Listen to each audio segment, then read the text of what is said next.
আজকে ছিল রবিবার আর আজকে আমি বারুইপুর স্টেশন থেকে ট্রেন ধরে গেলাম সুভাষগ্রামে। সুভাষগ্রামে আমার এক ভাসুরের ছেলের মুখে ভাত ছিল, সুধন্যর মুখে ভাত ছিল।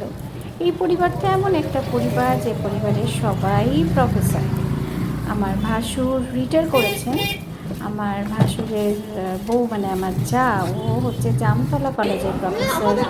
আমার দুই ননদ, তারাও প্রফেসর, সব পিএইচডি, সব প্রফেসর। বিদ্যা বিনয় হাত ভীষণ ভালো, ওরা আমাকে ভীষণ ভালোবাসে, আমার পরিবারকে খুব ভালোবাসে। বাচ্চাটা ভীষণ ভীষণ কিউট ছিল আর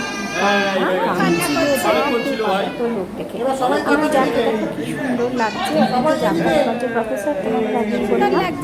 আর একদম কোনো অহংকার নেই, জানো তো এই পরিবারটা এত ভালো, মানে একদম মানে মাটির মানুষ প্রত্যেকে। আর কত ছিল সবাই শিখেছিল, জানি না বাবা আমাকে কেমন লাগছে। কিন্তু নাকের ওই রোজ তিনটা কিন্তু সব করে চলছে। খাওয়া দাওয়ারও একটা বিশাল আয়োজন ছিল, খুব ভালো করে খেয়েছিলাম। আর রিয়াসের বাবা যেহেতু সত্যকে থাকছিল তাইও যায়নি, খুব সুন্দর করে আমি কাটালাম আজকের দিনটা।